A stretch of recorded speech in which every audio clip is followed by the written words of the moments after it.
Guys, अगर आप में से कोई भी प्रेशर वेसल कंपनी में जॉब करना चाहता है तो यह वीडियो आपके लिए बेहद फ़ायदेमंद होने वाली है।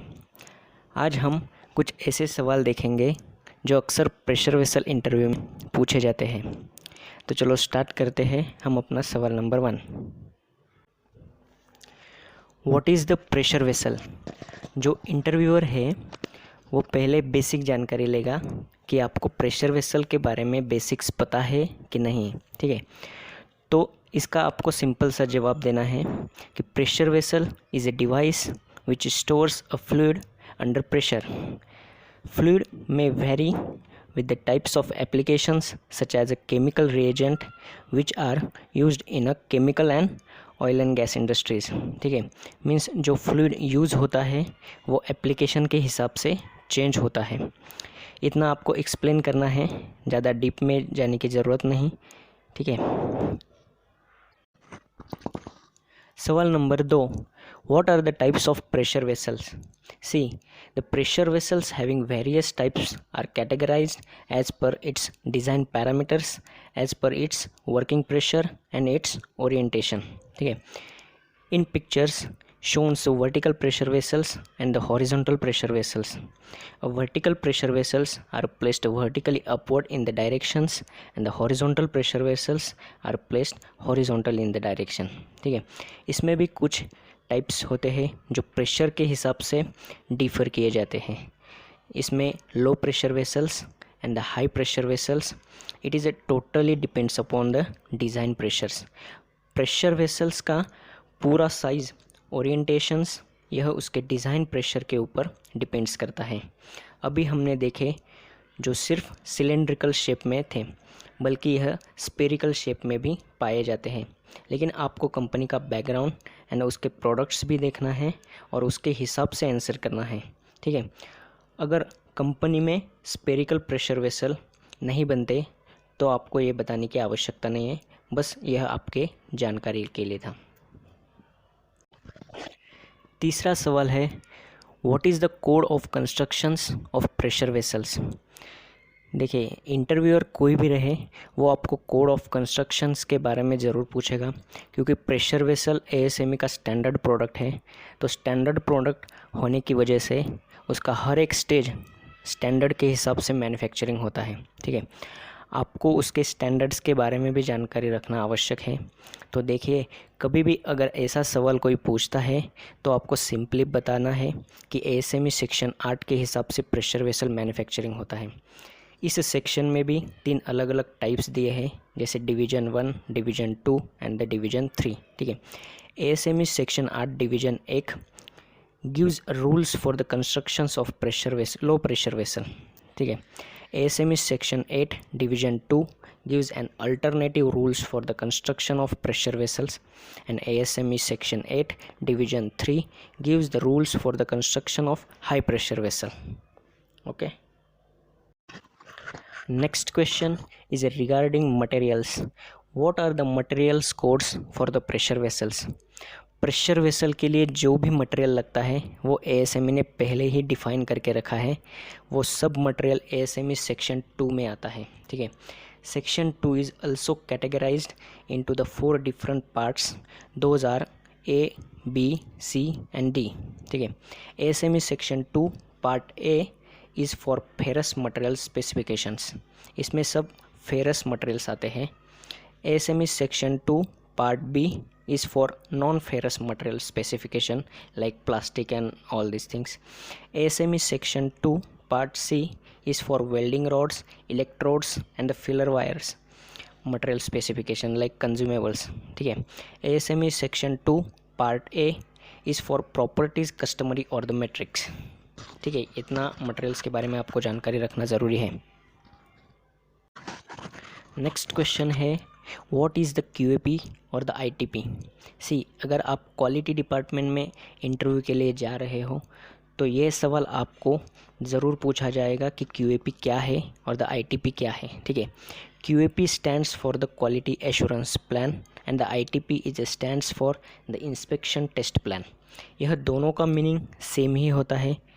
किसी भी कंपनी में न्यू प्रोडक्ट और द प्रोजेक्ट आने के बाद क्वालिटी डिपार्टमेंट के कंसर्न पर्सन को कस्टमर के स्पेसिफिकेशंस के हिसाब से QAP बनाते हैं। ठीक है, QAP is a planning of quality activities involve in any product of manufacturing.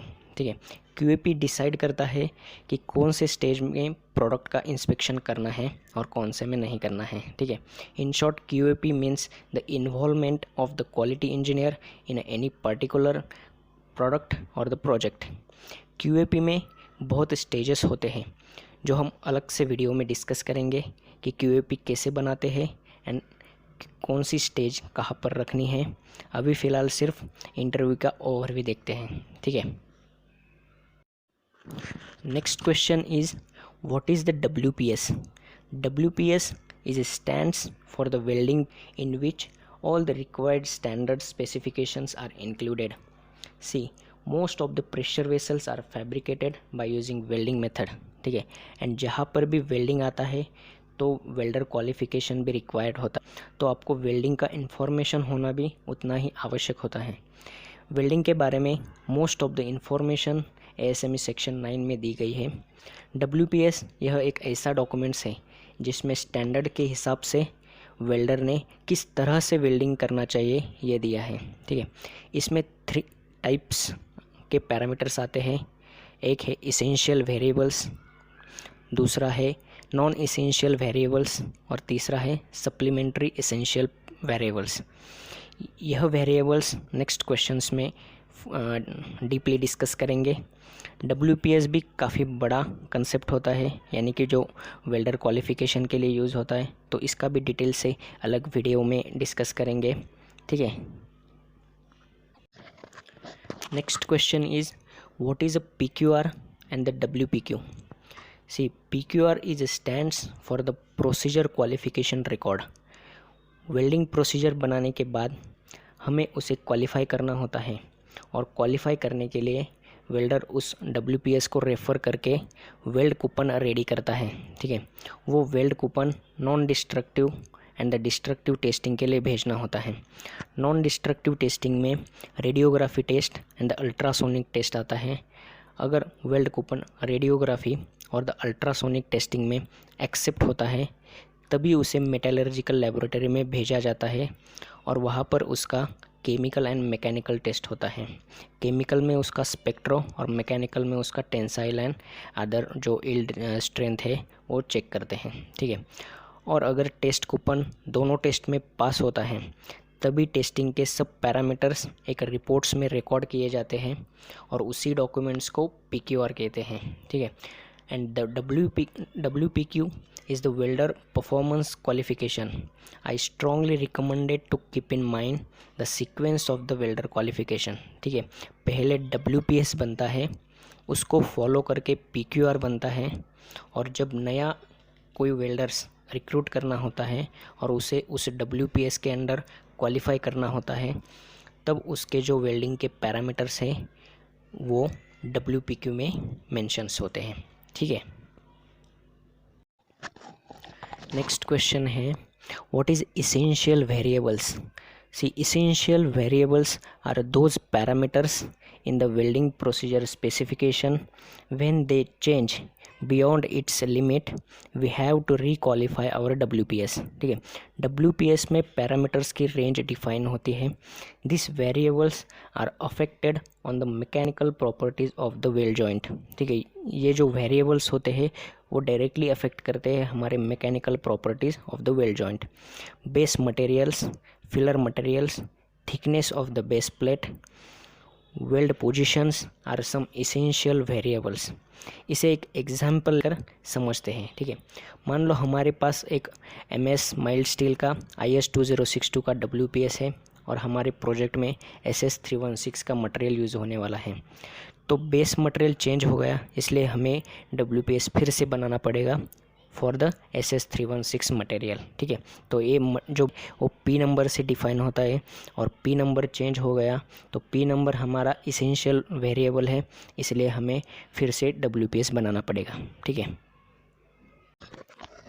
Next question is what is non essential variables. See, non-essential variables are those parameters in a welding procedure specification. When they change, need not to require requalify the WPS. ठीक है, these parameters does not affect the mechanical properties of the material. ये parameters change भी हुए तो welding के mechanical strength के ऊपर कोई अफेक्ट नहीं करते.